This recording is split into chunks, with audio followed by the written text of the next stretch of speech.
Hello everyone. I wanted to make a little short video about I'm going to be in Ecclesiastes 7:9, and it says, "Be not hasty in thy spirit to be angry, for anger rests in the bosom of fools." That's what I want to speak about is anger. Uh, if you'll let it, if anger will just get with you in your easy chair, and if you'll just let it back and let the head rest back, anger will stay there with you all day long until you uh, bid it farewell. Anger will take you farther than you, like the song said, you want to go, but you won't be able to get back if you go too far with anger. Um, we chastise our children for behavior in school, and they probably, from some, they learned it from their parents, they learned it from us. Their marriage, they're going to see things they'll pattern after what they saw in your marriage. But uh, be not hasty in thy spirit to be angry, for anger resteth in the bosom of fools. Um, we chastise children for behavior that we do. And if daddy pitches a tantrum at home, then the child may pitch one at school too. So, physical rage. There's children that live in fear of their life. They're afraid that if they say the wrong thing, that they'll get backhanded across the room. Um, they, the husband gets angry, and he breaks things in the cabinet, and then he's got to pay for them all over again. Um, the parents teach their children how to act in a marriage. So not all rage is physical. There's verbal rage. We want kids to walk and talk, and then we tell them to sit down and shut up. We program them with negative things, and we tell them that they're dumb or whatever, and they can't do things. And it takes a lifetime of deleting these files until that they can get it out of them. Not only is there like physical rage, like I said, there's verbal rage too. And sometimes it's not the things that you say, it's the things that you don't say. It's not that you're blasting them with words, it's just that you use silence on them. And that, to me, that's still verbal rage, that's still verbal punishment. Kids go to school hungry at night.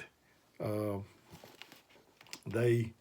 a lot of kids throughout the country will go hungry for food, but there's just a lot that goes hungry just longing for a word of encouragement from their parents or somebody, just a kind word.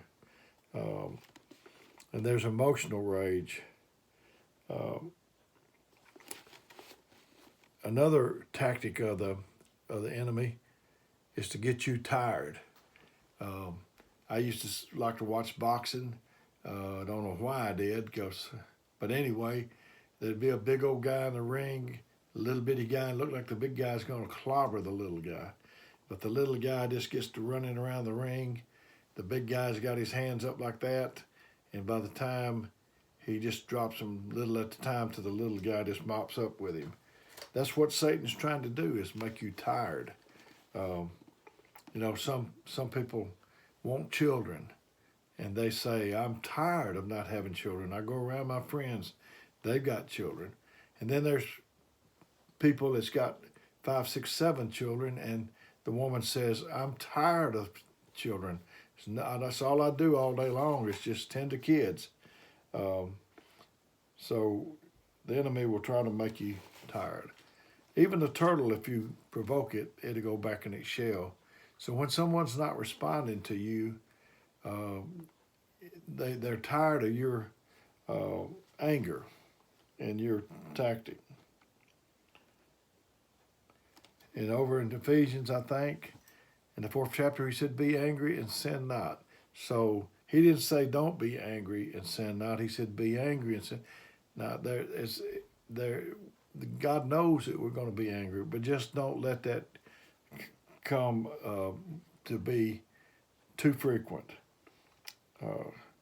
After the anger will give you bitterness inside, and anger will kill its landlord. You let anger rest in here, and it's going to kill you. You'll get bitter. If you don't kill anger, anger will kill you. And some people, you don't know what they're going to do. You have to walk around them like walking on eggshells. There's some people, when they come in the room, it's sunshine and roses. And some people, when they come into the room, it's thunder and lightning. So bitterness to kill you. If I have acid in my hand and I'm going to try to pour it on you, but before I can get there, the acid will eat up your hand. I used to be in pest control, and I've told this a lot of times on the floor, but we killed different things, and one thing we dealt with was mice. And if you said, can you take care of my mice? I'd say, yeah.